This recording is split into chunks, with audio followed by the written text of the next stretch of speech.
Today on In the Wood Yard, it's a wood splitting day. We got boiler wood to make. Here we go. So yesterday I cut up these rounds here from this pile, and today I brought over the Wolf Ridge 17 RS, and we're going to be splitting boiler wood. So all this was cut to 20, 21, some of them are 22 inches, and it's going to a customer of mine that wants big wood. And the small stuff I'm just going to split in half. The big stuff is going to be split into quarters, and that's it. And then we're going to chuck it into the trailer because I'm going to be delivering this either tomorrow or the next day. There's probably a full cord here close to that, and then I'm going to cut up, after I get this split, we're going to cut up this stuff over here and some of that because we want a full load. This customer wants minimum 4 loads, probably 6, maybe 8. So 8 would be a complete full semi-load, and that's what they bought last year. The year before it was a little over half of a semi-load. They like to stay 2 years ahead, which is very smart as far as heating wood. If you're going to be heating your house, you want to make sure you got a couple of years supply, because 1 year supply can run short, number one. Number two is that if you're always just barely keeping up, what if something happens that you can't get wood, you run out of wood, you can't get dry stuff for when you need it. 2 years ahead is like a minimum if you're heating your house, in my opinion. I think it should be 3, 4, 5 years ahead. My brother Eric, who heats his house with wood with a wood boiler, I think he said right now he figures he's about 5 years ahead, and that's a good number to be. When my dad was heating his house with wood, at one time he figured he had 10 years supply. He was burning about 10 to 12 face cords a year, so about 4 full cords. That's what he was burning every year. And at one time he figured somewhere between 110, 115 face cords. So he had enough for a very long time. And then he got to the point with his age, he didn't want to cut wood anymore. So then myself and my 2 brothers cut wood for him for a couple of years and got him kind of through the point where he just didn't want to do it anymore. He just wanted to turn the furnace on because he was in his 80s, and he just didn't feel like heating the house with wood anymore. He just didn't want to do it anymore. So there's that. So if you get ahead, it will cover you if you can't get wood, if you run out of wood that's dry, you've got enough. If you buy enough ahead, or if you cut enough ahead, you supply yourself. Or if something would happen to you personally, if you got an injury of some sort, you were disabled, you couldn't make wood anymore, getting ahead is a smart move when it comes to firewood. And that's what this person wants. They want a minimum of 2 years. 3 would be better. But today we're going to be splitting this up, throwing it into the trailer, and then cutting some more and splitting that up and throwing that into the trailer. So that's what's happening. Now I know some of you are probably saying, where's the processor? Well, they're making some changes on it. They are making some upgrades, and I took it down there a couple weeks ago, and they said it'd be 2-3 weeks before they had it done. They're gonna bring it to me. It's a weekend right now, so it might be coming next week. I don't know. All I know is that I have an opportunity to make money, so I'm gonna split this wood up and get in the trailer. So the Blockbuster B18, they're increasing the speed on the infeed, they're widening the outfeed trough, and I think they were doing something on the ram, a dampener they're putting on there so it doesn't slam back. It's some kind of a dampening system. So they're doing a bunch of upgrades to it, which is going to be going forward the way they're all going to be made. Mine was kind of like a first version, and we talked about some different things they're going to be changing. They're also thickening the back plate on where the wedge drops in. They're thickening that, strengthening that up. So all kinds of good new improvements they're making on it, and I'm fine. That's good. Make the improvements and then we'll put it back to work. But this stuff I can get started on, and I got lots to do. I also have a person of mine that I got all the ash back there that you see behind the camera, behind the trailer. They got a hold of me and they want me to come get more. They got lots more, and they're going to be cutting more. So I think I'm going to be doing that this next week too, hopefully. So lots to do, lots to work on. I got all kinds of stuff here that needs to be done, so I'm going to get working right now.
It was here.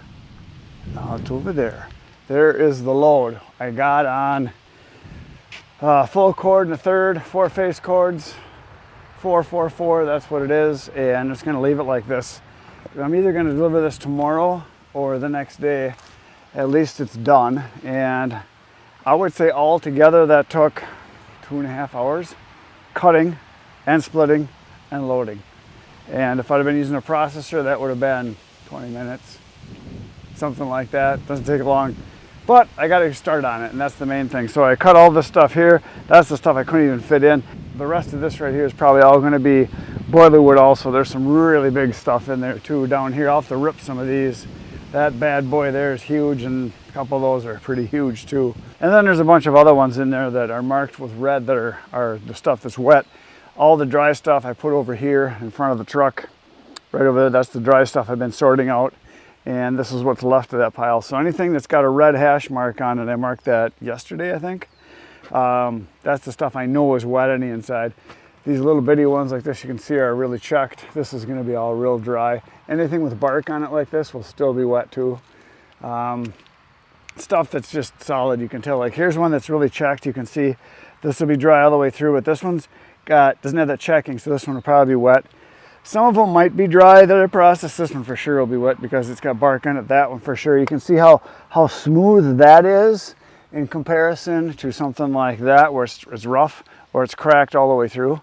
But so I'll sort all this stuff out too, and a lot of this is going to be boiler wood because the order is for at least half a semi-load, which is going to be 4 loads. We're not sure exactly what they're going to want. It might be 6, might be 8 loads. All I know is that load is done for now. And next week, I'm going to get a hold of Blockbuster and see how my child is doing, the processor, to see if it's healed yet with all the upgrades they're doing. So hopefully we get it back soon. But I'm just going to keep going. I think tomorrow what I'm going to do is along the barn over there, I'm going to start building bins and get that set up so that when I start processing, I can put stuff right in there. So that's going to happen tomorrow. When you come back, you're going to see that 5:30 a.m. See you then. Good night, everyone.